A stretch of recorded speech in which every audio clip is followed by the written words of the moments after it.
Greetings and welcome to the Cerebral Women Art Talks podcast. I'm Phyllis Hollis, your host. As an extension of my Instagram page, Cerebral Women, this podcast offers insights into the visual art world. I interview artists, mainly artists of color and female artists who will freely articulate what inspires their creativity. In addition, you'll hear interesting perspectives from dedicated art professionals who work with artists and the art institutions that feature them. I'm confident that collectively, these individuals will indeed stimulate your mind as they do our eyes. Please know these interviews are conducted in my Manhattan apartment, so please forgive the background sounds of city life. Welcome to the Cerebral Women Art Talks podcast. In this episode, I featured Chaz Guest. From his initial start in 1986 in a very creative New York City, he forged his artistic life. He specializes in painting with a concentration on portraiture and cultural narratives. After moving to Paris in the late 80s, he worked as a freelance illustrator for Joyce Magazine. It was while working at Joyce that he met Christian Lacroix, who encouraged him to apply his illustrator skills to painting. Chaz later left Joyce Magazine and moved to Dax, France, where he started painting. His practice has since soared. His works are now in some of the world's most prominent art collections, which include Michelle and Barack Obama's, who own two, one of Supreme Court Justice Thurgood Marshall, and a portrait of Obama himself. Other collectors include Stevie Wonder, Ambassador Nicole Avant and Ted Sarandos, Angelina Jolie, Oprah Winfrey, and Tyler Perry purchased 5. Recent collectors this year include the Bob Rennie Collection, Beth Rudin DeWoody, and the Museum of Art Museum in La Tiva. In April, the Qingdao City Art Museum acquired his largest painting to date, titled The 10th. Chaz is currently represented by the Night Gallery in Los Angeles. Welcome to the Cerebral Women Art Talks podcast. Enjoy this episode featuring Chaz Guest. Chaz, welcome to my Cerebral Women Art Talks podcast. I'm glad to feature you. I am so elated and I'm so honored that you have chosen me to be on your show. Thank you. I know we have a lot to talk about, so I'm going to just jump right into it. When did you discover your artistic passion? My artistic passion probably started around 6 or 7 years old. You know, I was very enamored by that huge box of Crayola crayons that came with the pencil sharpener on the side. And I would spend my days coloring a lot, inspired by the Peanuts characters. And there was this thing that came in the newspaper at the time or in some magazines to draw the little Bambi or draw a lumberjack and you could win $50. I mean, the money part wasn't the driving part, but it was just the fact that I was challenged by trying to draw that little cute deer. Did your parents encourage you? No, not at the time. I come from a family of 9, so they just as long as they made us busy. Right, exactly. Let's say he's busy over there. Don't bother him. There's one less they got to deal with. So they just watch me color. When did you decide to really focus on being an artist? Probably when I retired as a gymnast in 1985, and then with the notion that I had to go to the Fashion Institute of Technology in New York, I wanted to be a fashion designer. That quickly faded. About 2 months of me realizing that I'm not going to fit in this.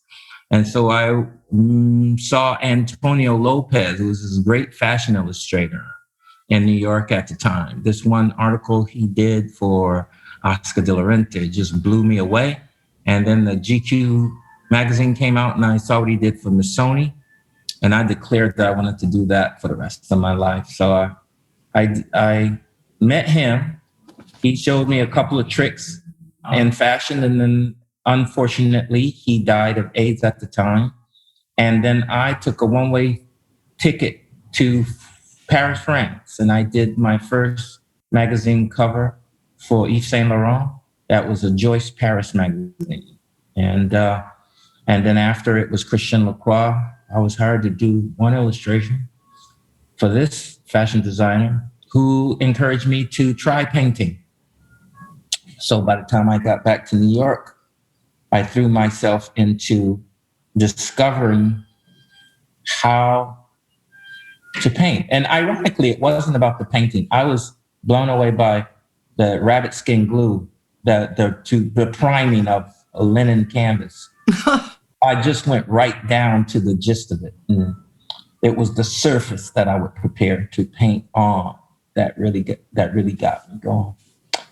And so I found what I would do for the rest of my life. In 1987 in New York City. And that's when I found out that this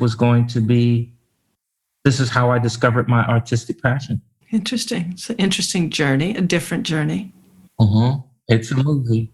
So when you start to create work, when you walk into your studio, how do you feel? How are you inspired?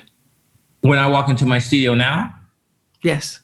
Oh, I'm so blessed. I'm so divinely walking in favor. I'm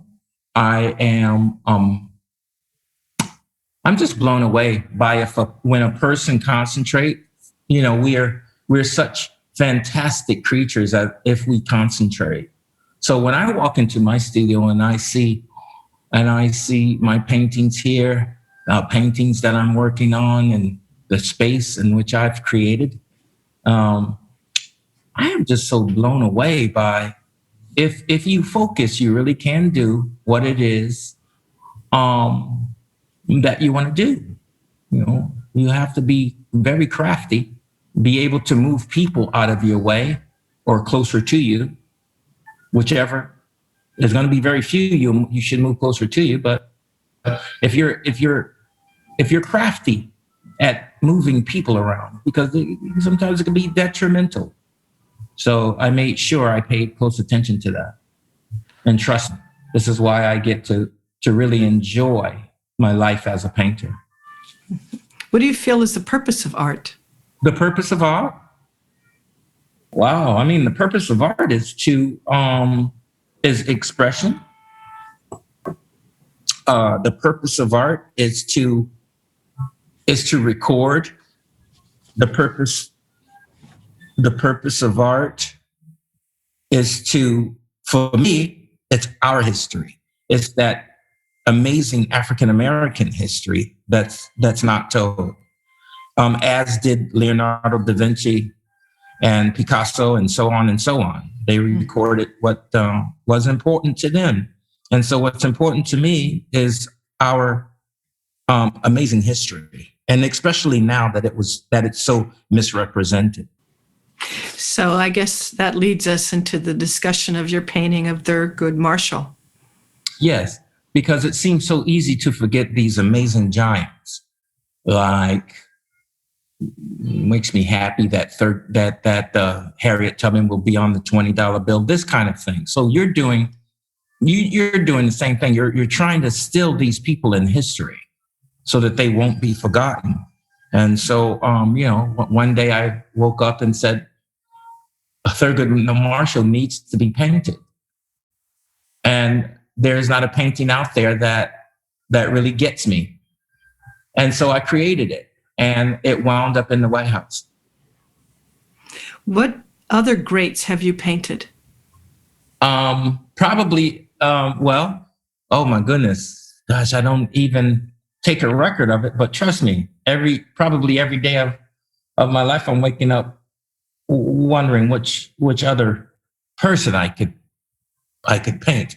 But it's been Paul Robeson, who was clearly my hero in this life.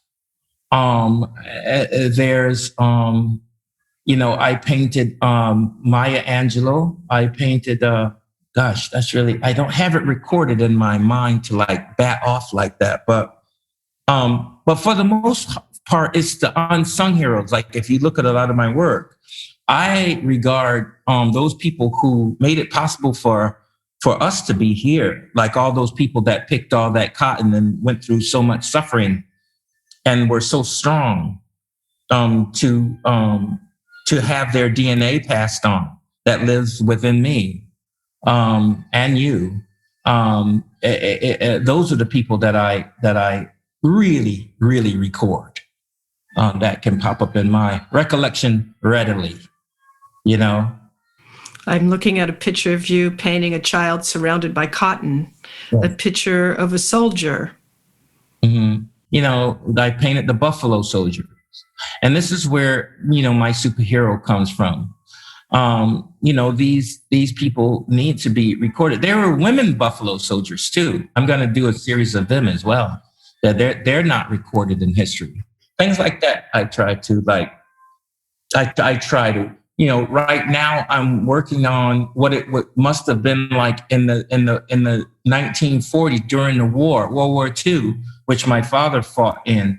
And I'm recording what I want to be remembered, and I conjure these stories and I put them on canvas because this is the story that I want to tell.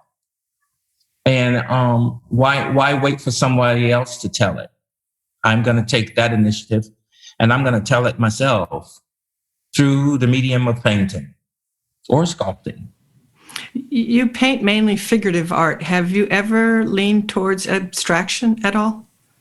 I mean, I didn't do it purposely. It like kind of happened on its own because I remember when I was painting, one of the places where I really learned how to paint was in Tokyo in a Montesando area. In 1997, I was invited to paint on stage with Kenny Garrett and his band, Kenny Kirkland, and Jeff Tane Watts and Nat Reeves was on bass.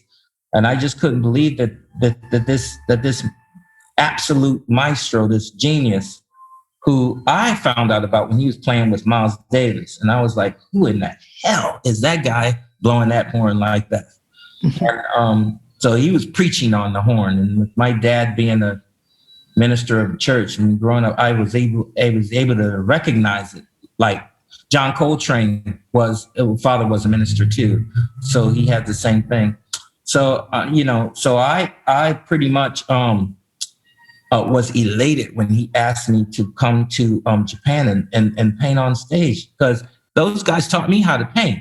They taught me how to actually let go and actually not think. So it's not abstraction, but if you look at that linear work that I'm doing, it really resembles the Japanese calligraphy or sumie drawing.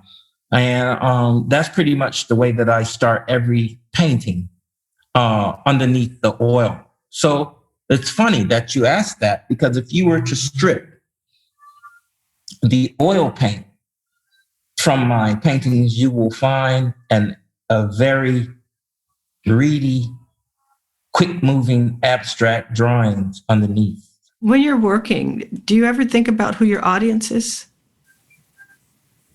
Absolutely not. No, I never thought about it. Now that you ask me that, the world is my audience. The entire world is my audience. I want the world to see this, but I'm not thinking about that. No.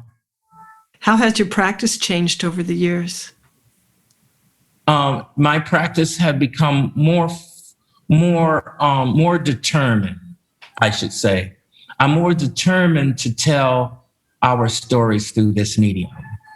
I am better at it. It comes faster out of my hands because now I know the hues and my palette and the lines that I'm working with. And I have a straight beeline communication with my canvases, with my canvas in front of me. So it's like to my brain, to the canvas. that has become more mature, like it should. Mm-hmm. Anything you do, if you keep doing it and over tens of years, 10, 20, 30 years, you're just gonna be better at it. This is what I do. How would you define Black art? I don't. I just think that's probably, if you'd pardon my bluntness, that's the most ridiculous phrase I've ever heard. Well, one of them. Because my question would be, why on earth would you try to fit yourself in 14% of a damn pie? Mm-hmm. I mean, I'm an artist. There are artists out there. As Basquiat said, you use other colors too, other than black. You use red, yellow. That's just being sarcastic. But Black art, I think that you're really, I mean, it's quite ridiculous. You're doing yourself a complete disservice. Everybody can see that the damn people are black, and they talk to you. They know that you are that.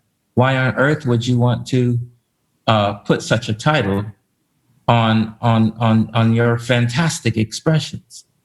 I'll give you an example. I remember doing my first show in New York in 1993 in Soho, and I painted all of the dope musicians that I could think of: Monk, Miles, Coltrane, all of them. They were that's the music I listened to, and that I love. And someone said, well, why do you paint all these black musicians? I said, I'm not painting black musicians. I'm painting dope musicians. And that's what I say. Same thing I feel about, when somebody say black art, they're asking the wrong person about that. I'll set you straight. I'm painting, and I'm a painter, and I'm an artist. The world is 100%, not 14. To be quite on point, would you ever call Warhol a white artist? I mean, would you call Picasso a white artist? So it's like, why on earth would you stick that on a person of color? It's sort of like calling our ancestors slaves. We have to be very careful with this kind of thing. I was watching this program and they said when the Hebrews were enslaved, that was one part of the program. But then when they got about 15 minutes later, they said, well, when the African slaves. So they called the Hebrews enslaved and they called the African slaves. Mm-hmm. Very tricky. Be careful. Words are powerful. I was just going to say the power of words. So this year the last 12 months, we've experienced COVID and the Black Lives Matter movement. Mm-hmm. As a result, do you feel that the art world, art institutions are in catch-up mode, discovering Black and brown talent that's always been there? Mm-hmm. And that also ruffles my feathers. It's sort of like, because the European American, better known as white people, it's great that we get to experience this uptick. But at the same time, I think of the great artists like Henry Tanner, Jacob Lawrence, Romare Bearden, Elizabeth Catlett, Alma Thomas, all of these great, great painters and artists had no money. They had no, goodness, it just really pisses me off. I'm glad. Good. I was buying this one Bearden from the Alex Goldstein in New York. And he told me stories back in the day, in the late 70s, early 80s, when he loaned Romare Bearden $5,000. So what the hell is he doing borrowing $5,000 from you? And you're sitting here with all of his artwork. And you see, that kind of thing pisses me off. So it's sort of like the uptick that we have to wait for this to happen. At one part of me, I'm grateful. But at the other hand, it's like so long to have this heart of inclusiveness. Well, and so I'm not so happy. You see, I'm torn. One part of me, yeah, grateful. The other, I'm a little bit irritated by this whole setup of things. Yes, I agree with you. And I think a lot of people are. And I also feel that we'll look back a year from now and be able to answer some questions that we can't answer now. Right. Is this a trend? Is it not a trend? Well, we have to not let it be a trend. Let's wait for other people to tell us when to move or how to move. Let's just copy how the hell they stayed relative in this thing we call life. Mm-hmm. You know, wake up and be relative. Take this lead. I'm going to take this lead. There's no way you can call this great art that's out there now a fad or whatever. I mean, make the right movements so that you will be relative forever. Mm-hmm. I totally agree. I'm going to change the channel. While I was doing my research, I saw that you've been a sculptor at some points. Mm-hmm. I like to sculpt sometimes. It's a bit more time consuming, but I like to sculpt, especially when it's necessary. When I was invited to the Gambia, West Africa, by the president at the time, and when I changed the name of that island to Kunta Kinte Island, it was before it was Fort James Island. And I thought that again was just so utterly ridiculous that when they told me the name of that island, and it's what Alex Haley did, you know, the Roots series. And, you know, here I am standing in exactly the same place, little piece of island that Alex Haley was. And just to give you an example, they were calling this little island Fort James Island. And, you know, for a person in the spirit that I was in at the time, I'm like, how in the hell could all of these decades go by and you guys are calling this place after this European guy who basically destroyed you? Okay, so the next day I just went to the president and I said, we must change that name. And he did. He is now Kunta Kinte Island. And so for sculpting, I had to create a sculpture that would be placed on that island. And so when I got back to the United States, I started sculpting, and then I don't know what takes over. It's sort of like, this is a sculpture that is necessary. And so my hands start moving, my brain start ticking, and voila, you have this one Mandinka warrior emerging from this baobab tree, throwing the shackles of slavery into the Gambian River, and then reaching to his ancestors. And that's what the sculpture is. And so I demanded myself to do that. And so it came out. So I'm curious. Yeah. What is it about you that can convince someone or people to change the name of an island? How did you make that happen? By voicing it with conviction. There was no bullshit in my tone. It was straight, looking him dead in his eyes, and everybody in his office was looking at me like I was crazy. To talk to the president that way.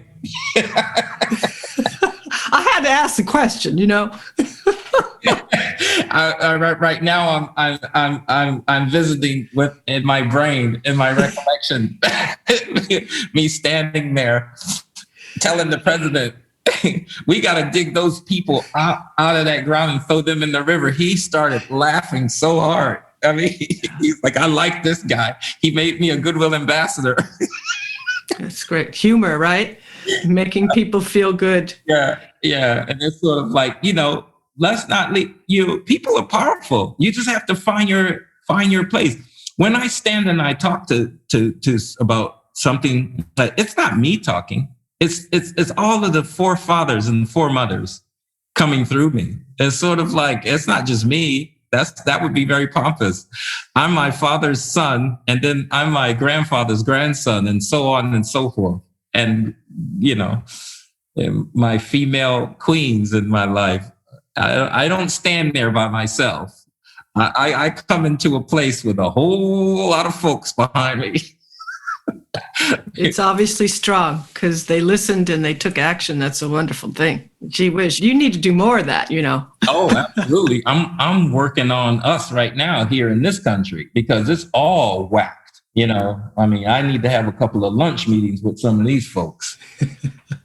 So are you working on any sculptures now, or? I would like to very soon. There's a painting called American Boy that I painted on the flag, 100% cotton flag. He's standing sideways. He's looking sideways, and he's holding a branch of cotton, and his little tummy sticking out like that, and his raggedy pants on. And I am going to do a sculpture of that boy. Why? Why that boy? Why that image? Because I painted that boy on that flag. Let's see. I must have painted him. 18 years ago, I might have painted him. And do you know that he speaks to me the loudest now? That I just want to make a bronze of him. Yeah, that's going to be my next sculpture. I look forward to seeing it. Me too. This has been a great conversation. I've really enjoyed it. You have a lot of meaning. As an artist, what do you feel your role is? My role as an artist is to bring art to the people, and include our beautiful culture, mine, yours, and just trade and this cultural experience, the Japanese culture, our culture, should I say Asian, and then the European culture, and then the South American cultures, and on and on. My role is to have us heard properly through this medium of painting and sculpting. I hope when it's all said and done, and my days have come to a close, that I would have left something for humanity that would make our ancestors very proud. Wow. Thank you so much. I'm so glad we met. Oh, Phyllis, yes. Oh my God, this is so great. Yeah. So nice. Thank you so much for your time. Oh, I'm greatly humbled, trust me. And I appreciate you very much. Thank you.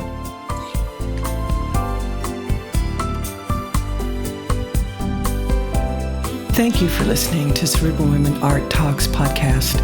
For additional content, please visit cerebralwomen.com and be sure to follow Cerebral Women on Instagram.